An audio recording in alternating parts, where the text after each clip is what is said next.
Hello বন্ধুরা, digital cooking থেকে সবাইকে স্বাগত জানাই। তো আমি আজকে আবার অন্যদিনের মতো নতুন একটা রেসিপি নিয়ে এসেছি। আজকে রেসিপি হচ্ছে সীতাভোগ। তো চলো কিভাবে আমি এই রেসিপিটা বানাই তোমরা শেষ পর্যন্ত ভিডিওটা স্কিপ না করে পাশে থেকে দেখার জন্য অনুরোধ রইল। তো এই সীতাভোগটা আমি বানাবো গোবিন্দভোগ চাল আর সুজি দিয়েই বানাবো, একদম সহজভাবে, সহজ পদ্ধতিতে। তো চলো। তো দেখো, ওই বাটির আমি হাফ বাটি সুজি নিয়েছি, ওর মধ্যে 150 গ্রাম সুজি আছে। তো ওই সুজিটা আমি মিক্সার গ্রাইন্ডার দিয়ে মিক্সার করে নেব, আর একদম সুজিটা মিহি করে গুঁড়ো করে নেব। আর এটা গুঁড়ো করে নিলে সীতাভোগটা কিন্তু খুব সুন্দর হয় খেতে, তার জন্য।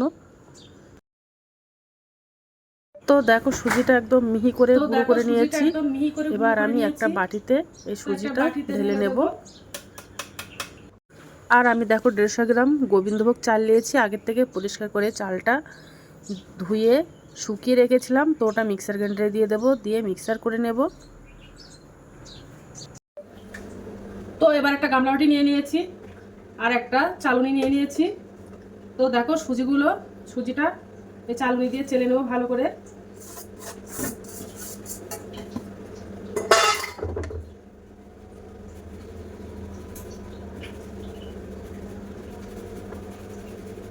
কেন এর মধ্যে গোটায় থাকলে ভালো লাগবে না খেতে সীতাভোগগুলো, তার জন্য।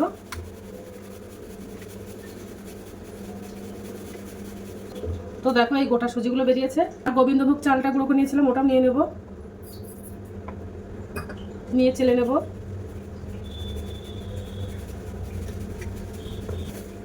তো দেখো চাল থেকে এই গুঁড়িগুলো বেরিয়েছে। এবার আমি 1 চামচের মধ্যে ময়দাটা দিয়ে দেব, আর দেব 2 প্যাকেট 10 টাকা দামের গুঁড়ো দুধ। আর দুধটা দিলে কিন্তু খেতে খুব ভালো লাগে সীতাভোগটা, তার জন্য দিয়ে দিচ্ছি। আর হাফ চামচ বেকিং সোডা দিয়ে দেব, দিয়ে ভালো করে মিশিয়ে নেব।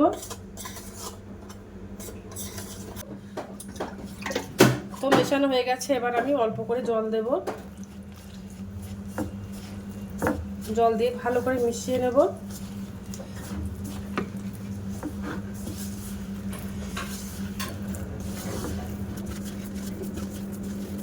এখন মশলাটা ভালো করে নেব।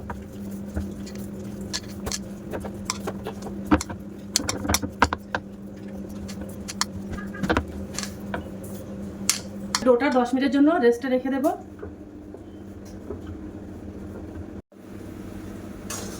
এবার আমি একটা চিনি শিরা বানিয়ে নেব। তো দেখো এই বাটির আমি 1 বাটি চিনি নিয়েছি, এর মধ্যে 300 গ্রাম চিনি আছে। তো চিনিটা দিয়ে দেব। আর এই বাটির আমি হাফ বাটি জল দিয়ে দেব।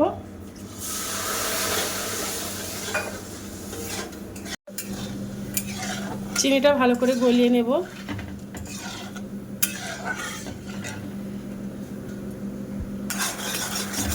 তো দেখো চিনিটা ভালো করে গলে গেছে।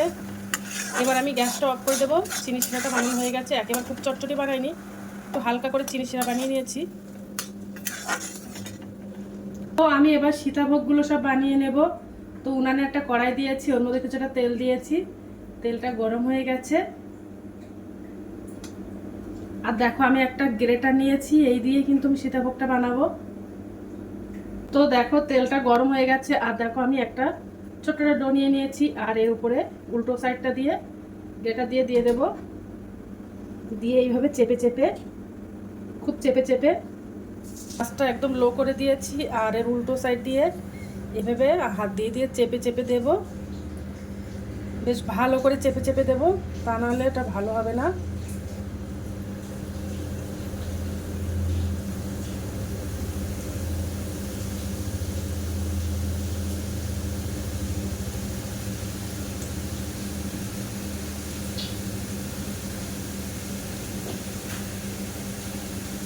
তো এগুলো দেওয়ার কিছুক্ষণ পরেই আমি তুলে নেব। বেশি ঝরঝরে আর মুচমুচে করবো না, করলে কিন্তু চিনির রসে ভিজতে একটু সময় লেগে যাবে। তো আমি হালকা একটু ভাজা করে নেব। এবার আমি চামচ দিয়ে দেখো তুলে নিচ্ছি, হয়ে গেছে এগুলো।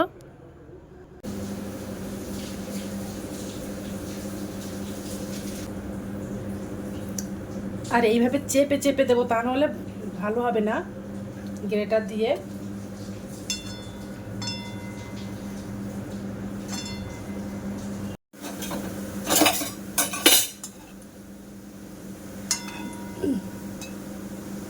একটু হালকা মোচমোচে করে ভাজা করে।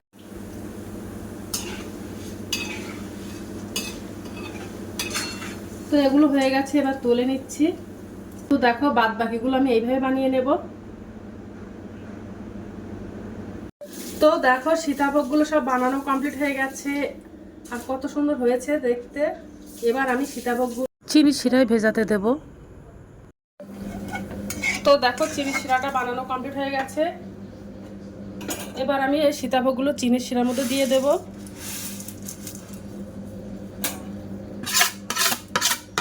চিনি শিরায় ডুবিয়ে দিয়েছি। এবার আমি মিনিমাম 1 ঘন্টা চিনি শিরার মধ্যে ডুবিয়ে রাখবো। তারপরে তোমাদেরকে তুলে দেখাবো যে কেমন হয়েছে। তোমরা চাইলে ওর থেকে বেশিক্ষণও ভেজেই রাখতে পারো।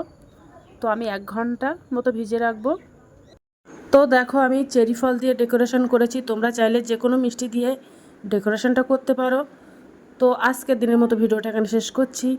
আগামী দিন আবার একটা নতুন ভিডিও নিয়ে চলে আসবো। তো টাটা, বাই বাই, সবাই ভালো থাকবে, সুস্থ থাকবে।